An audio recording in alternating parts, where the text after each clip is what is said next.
বুজা নাই। আৰু তেতিয়া বলোৰামে তেওঁলোকক ক্ষমা কৰি দিলে, কাৰণ মহন্তৰ ক্ষমাহে গোপন। মহন্তসকলে দোষীক ক্ষমা কৰি দিয়ে। তাৰপিছত তেওঁলোকে শাম্বকুমাৰক যি বন্দী কৰি থৈছিলে তেওঁক মুকলি কৰি লগতে তেওঁলোকৰ দুৰ্যোধনৰ জীয়েক লক্ষণা একেলগে কৰি বলোৰামৰ হাতত গতাই দিলে। আৰু বলোৰামৰ হাতত গতাই দি মানে তেওঁলোকে কি কৰিলে, হয় হস্তি ঘোঁৰা দাস দাসী ধন সোণ সমস্ত দ্ৰব্য বস্তু তেওঁলোকে তেওঁলোকৰ জীয়েকৰ লগত শহুৰকৰ ঘৰলৈ বুলি দি পঠালে। বুজা নাই, যিটো আমাৰ ভাষাত যৌতুক বুলি কওঁ, হয়নে? এই সমস্তখিনি একেলগে লগত লৈ বলোৰামে দ্বাৰকা পালে। আৰু দ্বাৰকাত যায় তেওঁ ঘটনাটো ক'লে উগ্ৰসেন আৰু ভগৱন্ত কৃষ্ণৰ আগত। উগ্ৰসেন ৰাজা, কৃষ্ণ ভগৱন্ত হ'ল যদুবংশৰ মূল হোতা। আৰু যদুবংশীসকলে এই ঘটনা শুনিলে, শুনি তেওঁলোকে অলপ হাঁহি মাৰিলে। কিয় হাঁহিলে? যে কৌৰৱৰ যি চেষ্টা কৰাত নকয় নাই, কিন্তু বিচেষ্টা কৰি কাম নাই। গতিকে এই কথা তাৰমানে যেনেকুৱা বিচেষ্টা আৰু চেষ্টা কি বুলিছে, চেষ্টা আমি সকলোৱে কৰিব লাগে, কিন্তু বিচেষ্টা কৰিব নালাগে। জানা, ভগৱন্ত কৃষ্ণ যদুবংশৰ লগত কৌৰৱে যুঁজ কৰিব বিচৰাটো বিচেষ্টা। সকলোৱে হাঁহিলে, কিন্তু তথাপিও বলোৰামে ক'লে যে তেওঁলোকে যেতিয়া শৰণ পকিলে মই তেওঁলোকক ক্ষমা কৰি দিলোঁ, আৰু আমাৰ ল'ৰা আৰু বোৱাৰীক লৈ আহিলোঁ। দ্বাৰকাত শাম্বকুমাৰ আৰু লক্ষণা আদৰ সাদৰ কৰি বোৱাৰীবিলাকক যেনেকৈ আদৰ সাদৰ কৰি লৈ যায়, তেওঁলোককো আদৰ সাদৰ কৰি বৰকন্যাক আদৰিলে। তাৰপিছতে অলপ উপদেশক কৈছে কি বুলি, যে আমি সেইজন ভগৱন্তক ভজনা কৰিছোঁ, আমি সেইজন ভগৱন্তক উপাসনা কৰিছোঁ, যিজন ভগৱন্তক নাম মুৰাৰী বুলি কোৱা হৈছে।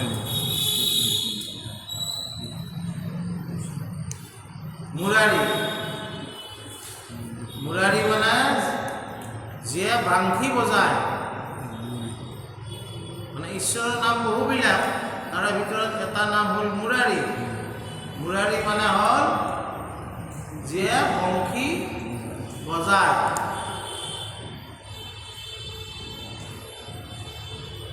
আমাৰ গিৰিপতি ধ্যান তেজী অৱধান মুৰলীক চান বিমোহিতৰে প্ৰতিমাত আমি ৰাতিপুৱা গাইছোঁ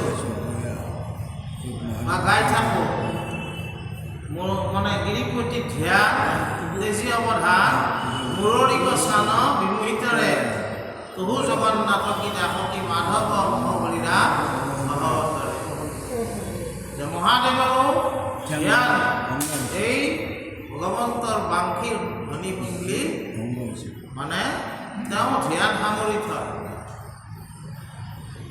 সেইজন মুৰাৰীক আমি উপাসনা কৰি আছোঁ। আৰু মহাপুৰুষাত লিখিছে মুৰাৰী মুকুন্দ ৰাম মুৰাৰী মুকুন্দ ৰাম মুৰাৰী মুকুন্দ ৰাম জয় কুমৰন্তে পাপশয় মিলে মহামহোদয় দুখশয় গুচে ভয়। এইজন মুৰাৰীক যদি আমি স্মৰণ কৰোঁ স্মৰণ কৰি থাকোঁ এই মুৰাৰীৰ যদি কীৰ্তন কৰি থাকোঁ এই মুৰাৰীৰ যদি আমি কথা শ্ৰৱণ কৰি থাকোঁ তেনেহ'লে আমাৰ যিবিলাক দুখ শোক জৰা ব্যাধি এই সকলোৰ পৰা আমি উপশম লাভ কৰিব পাৰিম। গতিকে শেষত উপদেশত আমাক কৈছে কি বুলি যে সেইজন ভগৱন্তৰ ওচৰত আমি সকলোৱে আশ্ৰয় ল'ব।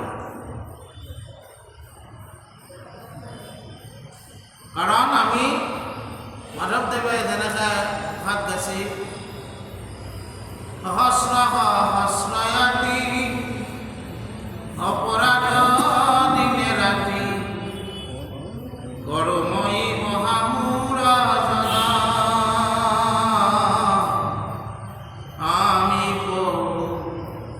তজুদা মানি জগবাস কমিমুখ শ্ৰীমধুসূদন।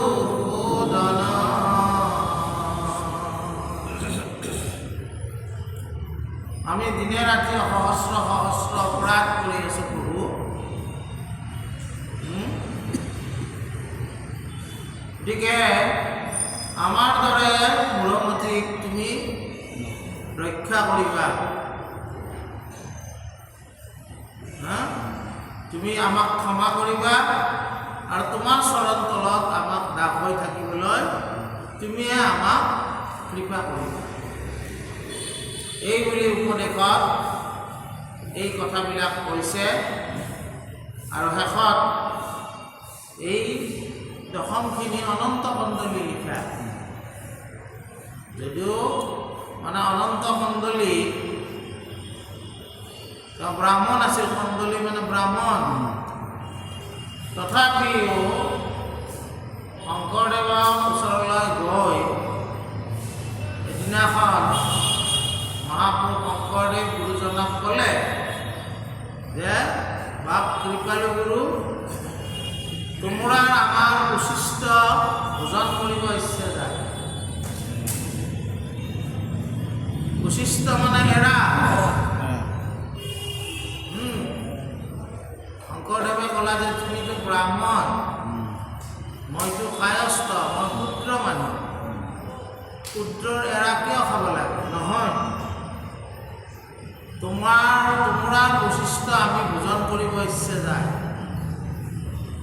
তেতিয়া শংকৰদেৱে ক'লা যে মই দশম লিখিছিলোঁ, তুমি দশমৰ শেষ চোৱাখিনি তুমি ৰচনা কৰা। সেয়া হ'ল শংকৰদেৱে এৰাখিনি তেওঁ কৰিলে। বুজিছেনে? সেই অনন্ত কন্দলী এইবিলাক আমি যি পঢ়ি আছোঁ এইবিলাক অনন্ত কন্দলীয়ে অসমীয়ালৈ অনুবাদ কৰিছে আৰু সকলোৱে সমজ্যাক বা সমাজক কৈছে যে সকলোৱে ঈশ্বৰৰ নাম আমি বুলিব লাগে, ঈশ্বৰৰ নাম স্মৰণ কৰিব লাগে, ঈশ্বৰৰ নাম শ্ৰৱণ কৰিব লাগে, ঈশ্বৰৰ নাম কীৰ্তন কৰিব লাগে। গতিকে মানে এইখিনিতে আমাৰ সাম্ব কুমাৰ আৰু লক্ষ্মণৰ যিটো মানে পাৰ্টি দ্বাৰকাত হৈ গ'ল। আজিকালি আমাৰ কি হয়, বিয়াৰ পিছত যে এটা পাৰ্টি দিয়ে, সেইটো পাৰ্টি ইতিমধ্যে চলি গ'ল। এতিয়া আমি আজি আৰম্ভ কৰিম নাৰদৰ দ্বাৰকালৈ গমন আৰু কৃষ্ণৰ বিবিধ বিভূতি দৰ্শন। আজি আমাৰ কি অধ্যায় আৰম্ভ হ'ব যে নাৰদে দ্বাৰকালৈ যায় কৃষ্ণৰ বিভিন্ন বিভূতি লীলা তেওঁ দৰ্শন কৰিব। নাৰদে দৰ্শন কৰিব, সেই কথাবিলাক ইয়াত লিখা আছে। আমি গতিকে আমিও কিছু উপলব্ধি করবাক লাগি চেষ্টা কৰোঁ। কৃষ্ণ কুকমুনি নিগদতি পৰীক্ষিত মহামতি শুনা সাধু কৃষ্ণৰ উৎসাহ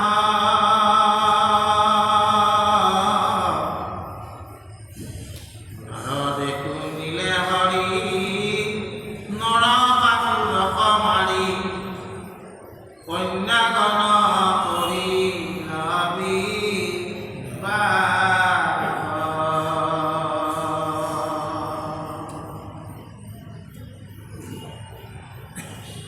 দেখিবাক বাঞ্ছা ভৈল বিস্ময়ে চিন্তিবে লইল কিনো অদ্ভুত কৃষ্ণ লীলা এক বুক কলে বৰে লগ্নে প্ৰতি ঘৰে বহুতৰ কন্যা কবি আইলা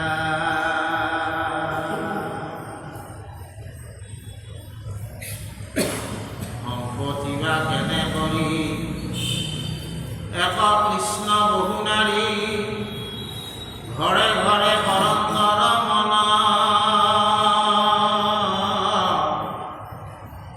ৰংগে তাক দেখা যায় এই বুলি দেৱৰীকি দ্বাৰকাক কৰিলা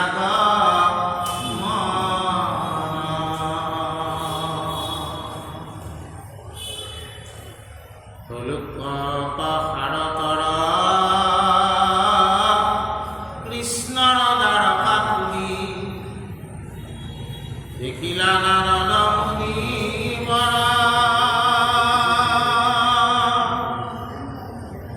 হাৰি হাৰি কুকুভন পুষ্পিত ৰাম বন নাজে পক্ষী গুঞ্জৰে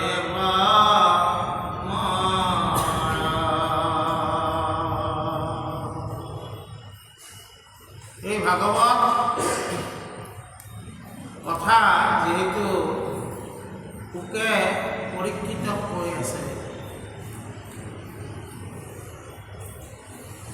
পোকে কৈছে যে আজি তোমাক মই নাৰদৰ কথা কম।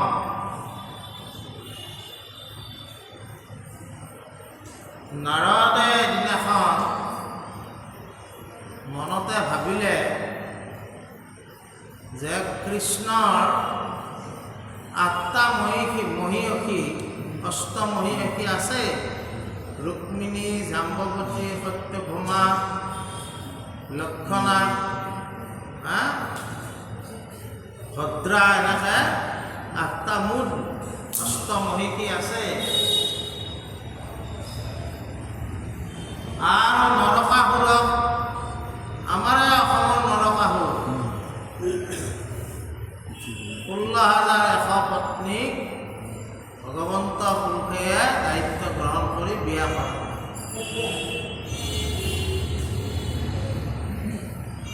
নাৰদৰ মনত কৌতূহল হ'ল,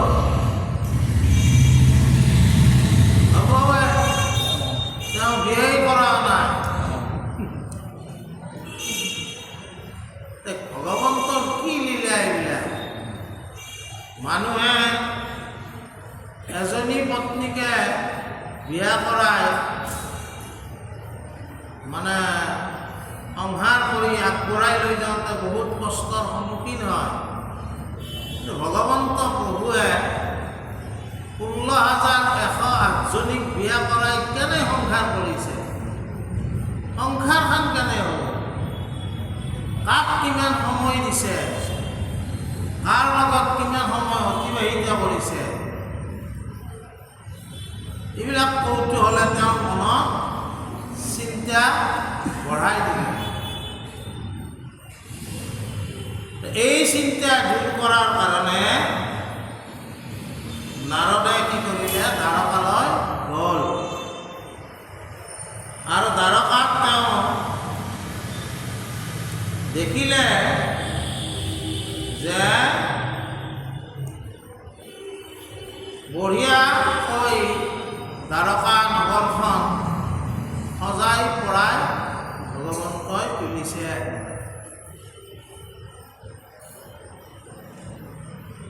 শাৰী শাৰী ধুনীয়া গছ বিৰিখ,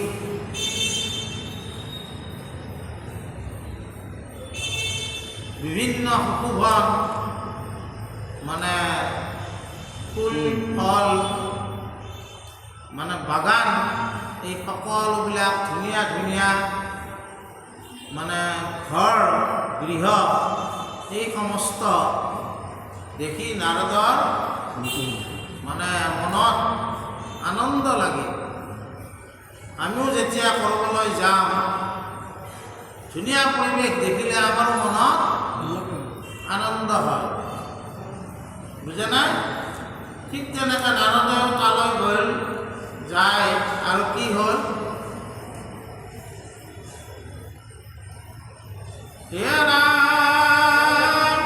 মহাধনী গৃহস্থৰ নৱলক্ষ দেৱঘৰ, শাৰী শাৰী কৰয় প্ৰকাশ, পতি কৰ যত হীৰা, যেন মহামৰকত, যেন চন্দ্ৰ সূৰ্যৰ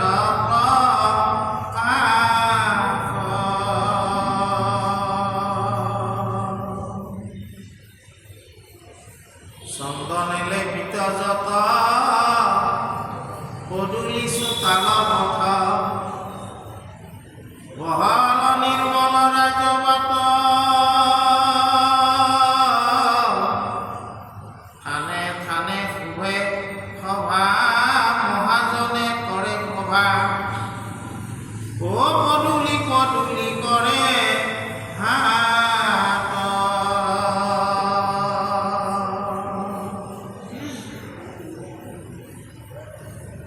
কত মহামণ্ডপত পৰে গীতা ভাগৱত,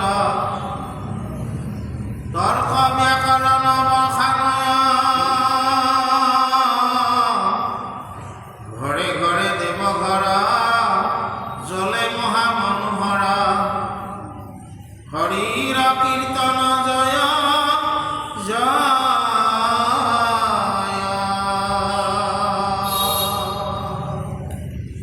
একোটা বৰ্ণনা, দ্বাৰকাৰ বৰ্ণনা কি আছে সৰোবৰবিলাকত, তাতে যিবিলাক সৰোবৰ আছে,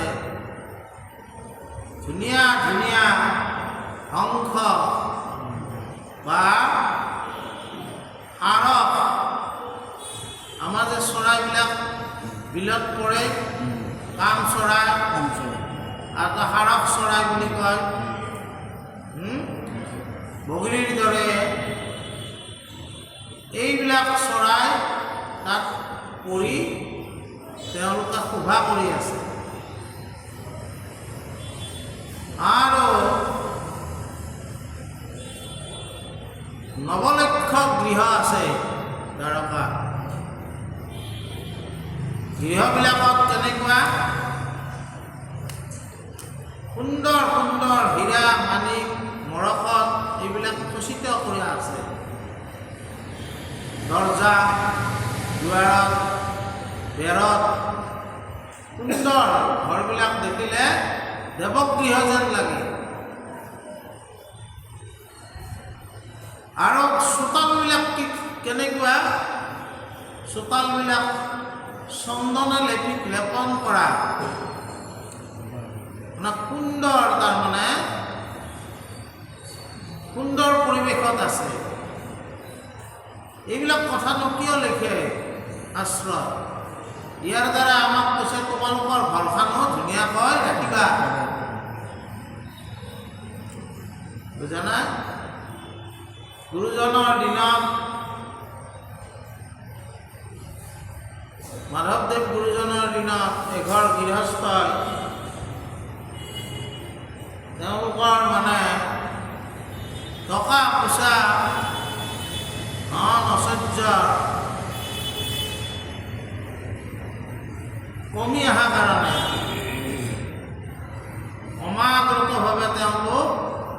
ধনীৰ পৰা দুখীয়া হৈ অহাৰ কাৰণে একদিন মাতিলে যে গুৰুজনৰ পদধূলি আমি ঘৰত পেলাব লাগিব।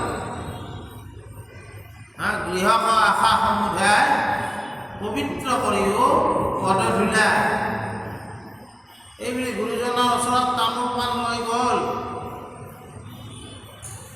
গোলাম কৰিলে যে হে ভগৱান কৃপালু গুৰু, তোমৰাই আমাৰ গৃহলৈ যাব লাগে, গৈ কিনে আমাক আশীৰ্বাদ দিব লাগে।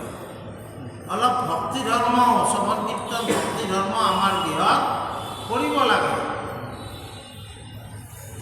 মাধৱদেৱে বোলে হ'ব। এইবুলি তেওঁলোকৰ ঘৰলৈ একদিন গ'ল।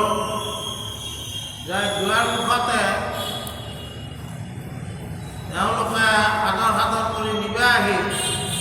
কিন্তু গুৰুজনে ক'লে, ৰ'বা, তোমালোকৰ পদূলিটোৱে সাৰা নাই।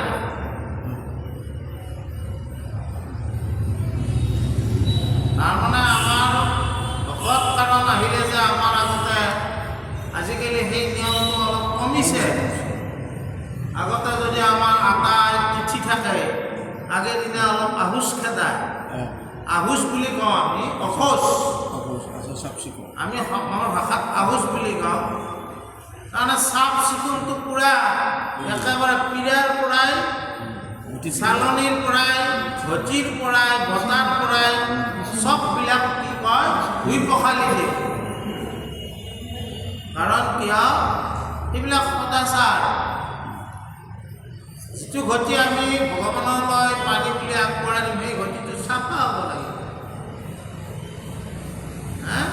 যিখন শৰাইত আমি ঈশ্বৰৰ কাৰণে দ্ৰব্য বস্তুৰে প্ৰসাদৰ শৰাই আমি ঈশ্বৰৰ চৰণত আগবঢ়াওঁ, সেইখন কি হ'ব লাগিব? পৰিষ্কাৰ হ'ব লাগিব, চাফ চিকুণ হ'ব লাগিব। মাধৱদেৱে ক'লে, তোমালোকৰ পদূলিটোৱে দেখোন সৰা নাই, মই কেনেকৈ প্ৰৱেশ কৰিম? তাৰপিছত পদূলি সাৰিলে। পদূলি সাৰি পদূলিৰ পৰা চোতাল ধুনীয়াকৈ চাফা কৰিলে। তাৰপিছত মাধৱদেৱে যায় তেওঁলোকৰ ঘৰত অলপ কীৰ্তন কৰি তেওঁলোকক আশীৰ্বাদ দিলে আৰু বুজালে যে সদাচাৰত সদ্গতি, অদাচাৰত অধোগতি। তোমালোকে যদিও কাম কৰি আছা, 10জনে যদিও 8জন কৰি আছা, তোমালোকৰ সদাচাৰ নাই।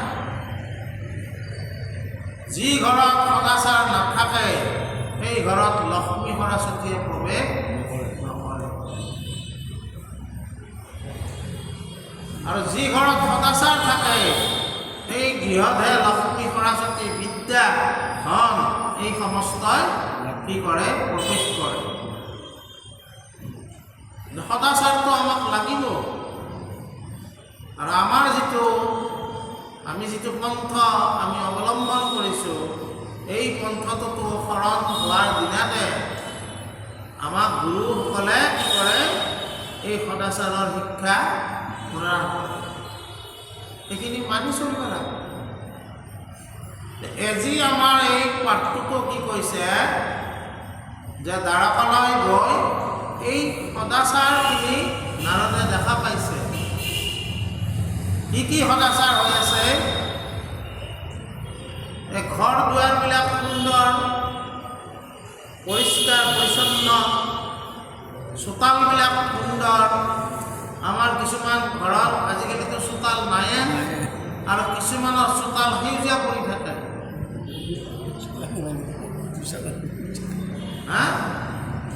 আগতে এই সেউজীয়া কৰিব নালাগিব, মাজে মাজে চোতাল ঘৰ ধুনীয়াকৈ চাফা কৰিব লাগিব।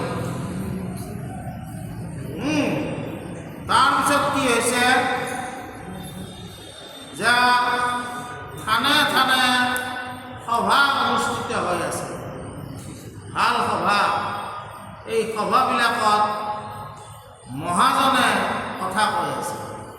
তাৰমানে কি?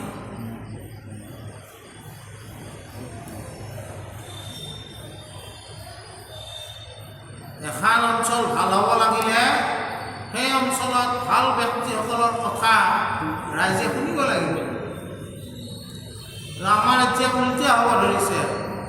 ভাল ব্যক্তিসকলৰ কথা ৰাইজে কমকৈ শুনিব ধৰিছে আৰু সেইকাৰণে আমাৰ সমাজবিলাক লাহে লাহে কি হৈছে অধপতনৰ ফালে যাই আছে। মহাজন মানে টকা পইচা থকাটোকো আমি মহাজন কওঁ, কিন্তু মহাজন মানে যিজনৰ ওচৰত মহাজ্ঞানৰ ভাণ্ডাৰ থাকে তেওঁকো মহাজন বোলে। যিজনে নাম ধনক অন্তৰত জমা কৰি ৰাখে তেওঁকো মহাজন। আৰু সেই মহাজনসকলে আমাক কৈছে যে মহাজন যেন গত স্বপন্থা, মহাজনসকলে যি পন্থা পথ ৰচনা কৰে সেই পথেদি আমি খোজকাঢ়িব লাগে। এই মহাজনসকলে দ্বাৰকাত সভা পাতি লোকসকলক সুন্দৰ জ্ঞান প্ৰদান কৰি আছে। এইবিলাকো নাৰদে দেখিছে। তাৰপিছত কি দেখিছে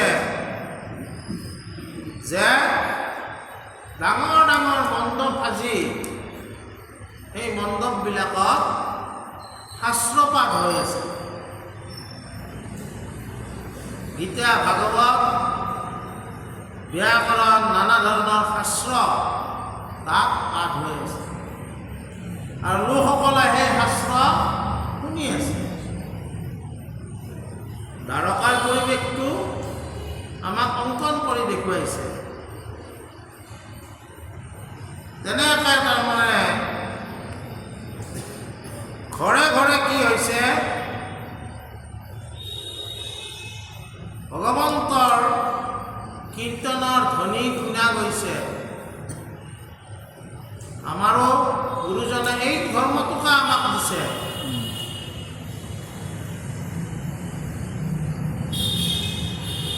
আচাৰ, বিচাৰ, শৰণ, ভজন আৰু প্ৰৱৰ্তন।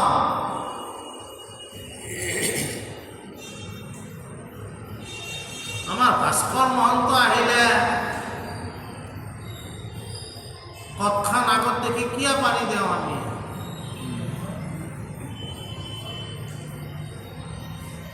কাৰণটো কি? আমাৰ ধৰ্মৰ 5টা বস্তু। এইটো কি হ'ল? শৰণ, ভজন, আচাৰ, বিচাৰ আৰু প্ৰৱৰ্তন। এই 5টা গুণ যাৰ থাকে তেওঁ সদায় আমাৰ সমাজত আগত চিট দিয়া হয়। তেওঁলোকক সদায় আগত লৈ নাম গোৱা হয়। শৰণ আপুনিও হ'ব পাৰে, ভজনো আপুনি হ'ব পাৰে, আচাৰতো আপুনি আচৰণ কৰিব পাৰে, বিচাৰো কৰিব পাৰে, কিন্তু প্ৰৱৰ্তন কৰাৰ দায়িত্বটো আপোনাৰ নাথাকে। মানে নাম ধৰ্ম প্ৰদান কৰা, শৰণ দিয়া, সহজ ভাষাত শৰণ দিয়াৰ দায়িত্বটো আপোনাৰ নাই। ভাস্কৰ মহন্তৰ আছে। সেইকাৰণে ভাস্কৰ মহন্ত আহিলে আমি আগৰ ফালে কতখান, আপুনি আগৰ ফালে। আমি 4 গুণত আবদ্ধ হৈ আছোঁ, আপুনি 5 গুণত আবদ্ধ হৈ আছে। ইয়াত কোনো তাৰমানে ক'ব গ'লে কোনো যে এইটো আমাৰ শংকৰদেৱৰ ধৰ্মটোত আচলতে কোনো জাতি বৰ্ণৰ কথা নহয়। এই যে 5 গুণত আবদ্ধ হৈ আছে, এই গুণটোৰ কাৰণে 1 গুণত আমাতকৈ ওপৰত যে তেওঁ আহিলে আমি আগত মানে আসনখন পাৰি দিওঁ। তেওঁ যিহেতু 5 গুণত আবদ্ধ হৈ আছে, তেওঁক আমি আমাৰ পিছত বহিবলৈ দিব ইচ্ছা নাযায়। এটা সন্মান, বুজা নাই? গতিকে আমাৰ এই দ্বাৰকাটো কি হৈছে, আমি কিয় ক'লোঁ এইটো কথা যে আমাৰ যিটো গুৰুজনে যিটো আমাক ধৰ্ম দিছে, শৰণ, ভজন, আচাৰ, বিচাৰ আৰু প্ৰৱৰ্তন, এই আচাৰ, বিচাৰ, শৰণ, ভজন এই সমস্তখিনি দ্বাৰকাবাসীৰ আছে। আমাৰ আজিৰ পৰা যদি আমি 50 বছৰ আগলৈ যাওঁ, নতুবা আমি 30 বছৰ আগলৈ যাওঁ, তেতিয়া আমি শুৱালকুছিত এটা পৰিৱেশ পাওঁ। ৰাতিপুৱা সময়ত সকলোৰ ঘৰে ঘৰে অলপ উঠি পৰাৰ পৰিৱেশ আছিল। এতিয়া কিন্তু বহুত নোহোৱা হৈছে। আজিকালি মানে ধূপডাল জিকা কাপোৰখন পিন্ধি আহি ধূপডাল এটা ঘূৰাই দিলে, আৰু তাৰপিছত আৰু মানে তেওঁ মকৰিকে খালা আৰু কামত গুচি গ'ল। ঈশ্বৰৰ উপাসনা কাক কয়? উপাসনা কাক কয়? উপাসনা মানে ঈশ্বৰৰ ওচৰত অলপ সময় বহি পেলাই আমি প্ৰাৰ্থনা কৰিব লাগিব। ঈশ্বৰৰ ওচৰত বহি প্ৰাৰ্থনা কৰাটোহে উপাসনা বুলি কয়। আমি আজিকালি উপাসনা কৰবাৰ নাই, আৰু থিয়াই ধূপডাল জ্বলে, বুজা না? সময়ৰ কথা কওঁ, কিন্তু অভাৱত বহুত সময় নষ্ট হয়। আমাৰ কি আছে, ঘৰ দুৱাৰ সুন্দৰকৈ চাফা কৰি ৰাতিপুৱা মই আমাৰ আই মাতৃসকলক কৈছোঁ, পাৰিলে ৰাতিয়ে বাচন ধুই থৈ দিব লাগে। খোৱা লোৱা বাচন ৰাতি আচলতে বাচন থৈ দিব নালাগে। ধুই চুই থৈ দি ৰাতিপুৱা চাফা চুফা কৰি আমাৰ সকলোৰে দায়িত্ব গুৰু সেৱা কৰা। গুৰুজনক আমি স্মৰণ কৰিব লাগে। গুৰু স্মৰণ কৰি, ঈশ্বৰ স্মৰণ কৰিহে আমি চাহ পানী জা জলপান গ্ৰহণ কৰিব লাগে। আৰু সকলোৰে ঘৰতে অলপ অলপ কৃষ্ণ কীৰ্তন হ'ব লাগে। আপুনি বহুত সুৰ জানিব নালাগে, আপুনি কিমান সুৰত উঠি পৰিছে সেইটো কাকো দেখাবাৰ দৰকাৰ নাই, কিন্তু অলপ অলপ কীৰ্তন ঘৰত কৰিব লাগে। এই ব্যৱস্থাগিলা দ্বাৰকাবাসীৰ ওচৰত আছে। নাৰদে সেই ব্যৱস্থাবিলাক দেখিছে। তাৰপিছত আমাৰ কি আছে, এৰাম ঘৰে ঘৰে মনোময়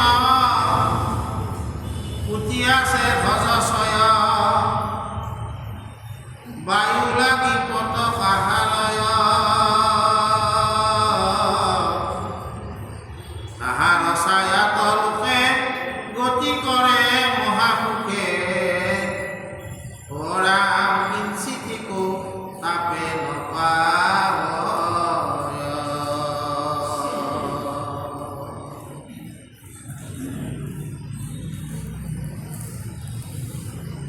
অস্থি ঘোঁৰা তোলে চৰি, মাধৱক সেৱা কৰি, আহে নৰ নাৰী শাৰী শাৰী, ৰুদ্ৰ কবিলাস বাই মাধৱৰ গুণ গায়, কতো ৰংগে কতো কৰে হেৰি। ঘৰে ঘৰে ভগৱন্ত কীৰ্তন কৰি ভগৱন্তৰ জয় দি আছে। আমিও যেনেকৈ আমাৰ নাম প্ৰসংগৰ পিছত জয়ৰ ব্যৱস্থা আছে। ৰাম জয়, কৃষ্ণ জয়, নাৰায়ণ জয়, হৰি জয়, এই জয়ধ্বনি ঘৰে ঘৰে বাজি আছে। আৰু কি হৈছে, ঘৰে ঘৰে ধ্বজ, ভগৱন্তৰ ধ্বজা পতাকা উৰি আছে। আমিও আমাৰ ঘৰে ঘৰে গুৰুজনৰ পতাকা আমি উৰাই থ'ব লাগে, মনতে যে আমি শংকৰদেৱ গুৰুজনাৰ অনুগামী। আৰু সেই পতাকাৰ তলত আমি যদি জিৰণি লওঁ, আমাক তেতিয়া কোনো তাপে পাব নোৱাৰে। আদি ভৌতিক, আদি দৈবিক, আধ্যাত্মিকতা এই তিনি তাপে সকলোকে ক্ৰিয়া কৰে। কিন্তু গুৰুৰ আশ্ৰয়ত যদি আমি গুৰুৰ এই গুৰু অভয় বাণীৰ আশ্ৰয়ত যদি আমি শৰণ হওঁ, তেতিয়া কি আমাক এই তিনি তাপৰ পৰা আমি ৰক্ষা পাব পাৰিম। অৰ্থাৎ এই কথাটোকে আমি ক'বলৈ বিচাৰিছোঁ, আমি যে গুৰুজনৰ শংকৰদেৱ গুৰুজনৰ অনুগামী, তাৰাই যি 500 বছৰ আগতে যিটো ভগৱত পন্থ আমাক প্ৰদান কৰিছে, এই ভগৱত পন্থ আমি লৈছোঁ বুলি বিৰোধৰপৰা আমি থাকিব লাগিব। কিন্তু একফালে আমি গুৰুজনৰ আদৰ্শ লৈছোঁ বুলি নিজকে মান্যতা প্ৰদান কৰি আৰু গুৰুজনে য'ত আমাক হাক দিছি যাবা, গুৰুজনে য'ত আমাক খাবা হাক দিছি, যাবা হাক দিছি, সেইবিলাককো যদি মনে মনে যাওঁ, তেনেহ'লে এই ধ্বজা আপুনি আপোনাৰ ঘৰৰ ওচৰত পুতি থোৱা নাই। যে আপুনি বিভিন্ন তাপত তাপিত হ'বাই লাগিব। এওঁলোকে ভগৱন্ত কৃষ্ণৰ ধ্বজা ঘৰে ঘৰে পুতি থৈ দিছে আৰু তাৰে ছায়া তেওঁলোকে এই তিনি তাপৰ পৰা ৰক্ষা দি আছে। গতিকে আমি আশা কৰোঁ, আমিও ঘৰে ঘৰে ভগৱন্ত কৃষ্ণ শংকৰদেৱ গুৰুজনৰ ধ্বজা পুতি থৈ তাৰে ছায়াত আমি থাকিব। একো সংশয় কৰিব নালাগে, আপোনাক একো বেলেগে পাব নোৱাৰে। এই দৃঢ়তাটো আমাক লাগিব। তাৰপিছত কি হৈছে, তাৰে মানুহবিলাকৰ লক্ষণটো কেনেকুৱা তাকে বুজাইছে। আমাৰো শংকৰ মন্দিৰৰ আগেদি আমি যেতিয়া যাওঁ, আমি তেতিয়া মাথাটো ধুৱাই যাব লাগে। হাতী সত্ৰৰ আগেদি যেতিয়া আমি যাওঁ, মাথাটো আমি ধুৱাই যাব লাগে। এই দ্বাৰকাবাসীৰো যি সকলোৱে তাৰমানে মাধৱক অৰ্থাৎ ঈশ্বৰক যেতিয়া দেখিছে, সকলোৱে মাথা ধুৱাইছে। গতিকে হস্তি ঘোঁৰাৰ ওপৰত যদিও কৈছে, তাৰ পৰা নামি পেলাই তাতে সেৱা কৰিছে। বৰপেটা সত্ৰ অলপ দূৰৰ পৰা গাড়ী টিপব নেদেই নহয়, দেখছি না নাই?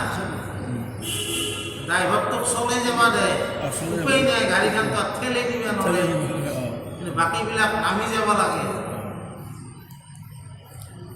কিয়া এটা মান্যতা। মাধৱদেৱ গুৰুজনে যেতিয়া ভেলা ৰাজ্যত থাকে, তেতিয়া মথুৰাদা বুঢ়া এটা যেতিয়া দেখিছিল,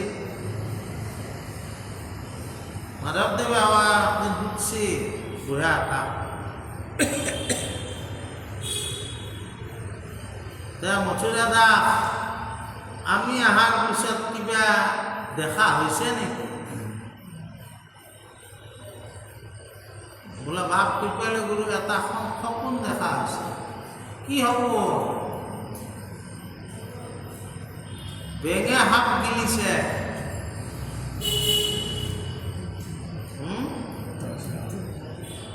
প্ৰকাণ্ড দন্তাল হাতী কি কৰিছে? নমস্কাৰ কৰিছে আৰু নাৱৰাৰ তলত পদুম ফুলিছে।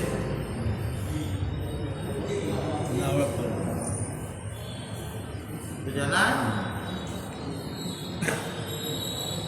মহাদেৱদেৱে কৈছে যে আমি যি বৰপেটা থান কৰি থৈ আহিছোঁ, তাতে সুচতুৰ বীৰ পুৰুষসকলেও সেৱা মানিব লাগিব। বেঙে গিলি পেলাব তেওঁ যিমানে বিচক্ষণ নহওক সেয়া আমি যি থান থৈ আহিছোঁ তাতে সেই বৰপেটা সত্ৰৰ ওচৰত তেওঁ মানিব লাগিব আৰু বৰপেটা সত্ৰৰ নাম প্ৰসংগৰ চাৰিওফালে যেনেকৈ পদুমৰ সৌৰভ চাৰিওফালে বিয়পি পৰে এই নাম প্ৰসংগৰ সুৰ সৌৰভ সকলো ফালে বিয়পি পৰিব আৰু চতুৰ বীৰ পুৰুষসকলেও বৰপেটা সত্ৰক নমস্কাৰ কৰিব কোনো বৰপেটা সত্ৰৰ অহিত চিন্তা নকৰিব কথাটো বুজা না আৰু সেই আদৰ্শটোকে ৰক্ষা কৰি মানে হাতীত উঠা ঘোঁৰাত উঠা যান বাহনত উঠা বৰপেটাৰ হক আগেদি যোৱাটো বন্ধ গুৰুজনৰ বাক্য ৰক্ষা কৰি আছে তেওঁ ঠিক তেনেকৈ আমিও মানে ভক্তিভাৱেদি য'তে ভগৱন্ত পুৰুষ বিৰাজমান হৈ আছে আমি সেই থানৰ প্ৰতি নমস্কাৰ কৰিব লাগে আৰু কি হৈছে যে সকলোৱে বিভিন্ন বাদ্যযন্ত্ৰ লৈ ঈশ্বৰৰ গুণানুকীৰ্তন কৰি আছে আমিও আমাৰ সমাজত ঈশ্বৰৰ গুণানুকীৰ্তন কৰিব লাগে তাৰপিছত কি হৈছে হে ৰাম হেনয় দ্বাৰকা পুৰী কোনে বৰ্ণাই বেক পাৰি যাহা কমানন্দ সৰ্বকালে তাৰ মাজে নগৰত কৃষ্ণৰ আকাশ জ্বলে হৰ্ষে যাক অৱদিগ মাৰে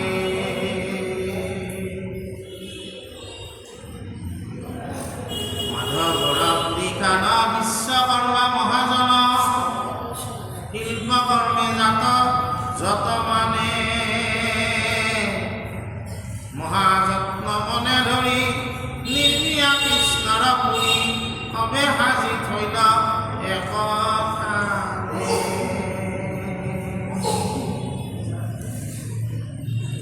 কৃষ্ণৰ ৰমণী যত অষ্টাধিক এনহত আৰু আছে ১৬,০০০ ভিন্নে ভিনে বিশ্বকৰ্মে আকাশ নিৰ্মিয়া দিলা নানা ৰত্নে জলে জাতি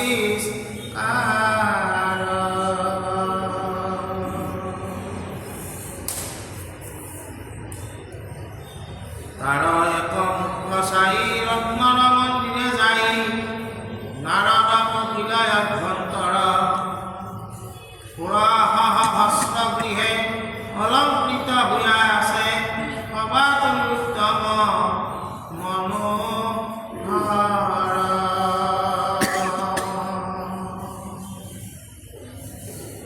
এই দ্বাৰকাপুৰীৰ কথা কোনে বৰ্ণাব পাৰে বহুদিনীৰ মাজত সাগৰৰ মাজত কোনে ইয়াৰ দায়িত্ব লৈছে বিশ্বকৰ্মাই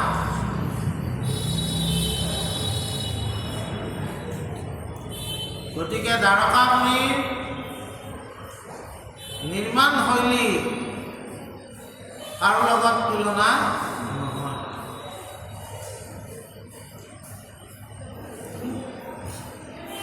আৰু কৃষ্ণৰ যি ১৬,১০৮গৰাকী পত্নী আছে সকলোৰে বেলেগ বেলেগকৈ কি আছে গৃহ আছে সুন্দৰ সুন্দৰ নাৰদৰ অলপ পাজল লাগি কৃষ্ণ বা কোনটোত আছে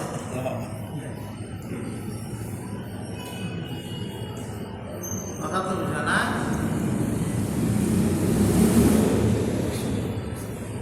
চবেতো একেদৰে আছে কিন্তু তাৰে ভিতৰত এটা অকণমান নাৰদে ব্যতিক্ৰম দেখিলে আৰু সেই ঘৰটোতে নাৰদে প্ৰৱেশ কৰিলে আগত আমি পঢ়িব লাগিব, বুজিব লাগিব, শিকিব লাগিব। হ'ব? কৃষ্ণ অপৰাধ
কৃষ্ণ কৃষ্ণ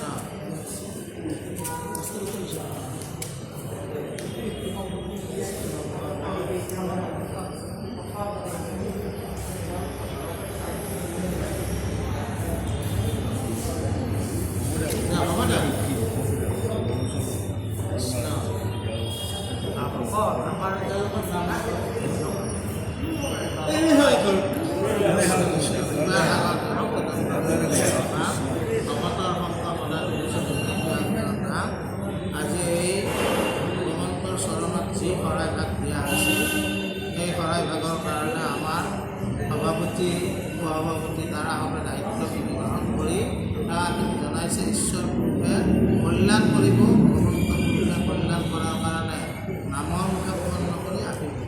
জয় ৰাম বোল, জয় হৰি বোল, কৃষ্ণ কৃষ্ণ সুন্দৰ। মই এটা কথা কওঁ সুন্দৰ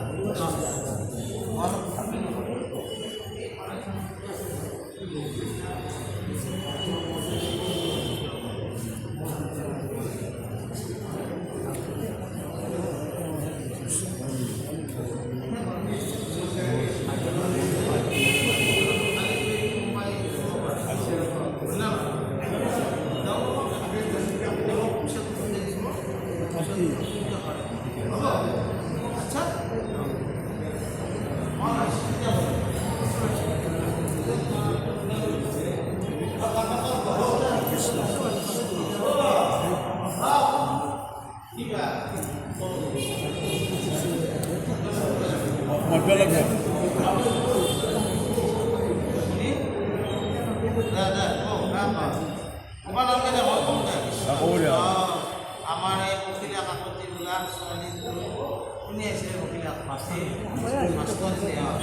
তাৰ কাৰণে আমাৰ ৰামেশ্বৰ দাস বাপজনাই সেৱা লৈছে। ঈশ্বৰ পুৰুষে কল্যাণ কৃষ্ণ হৰি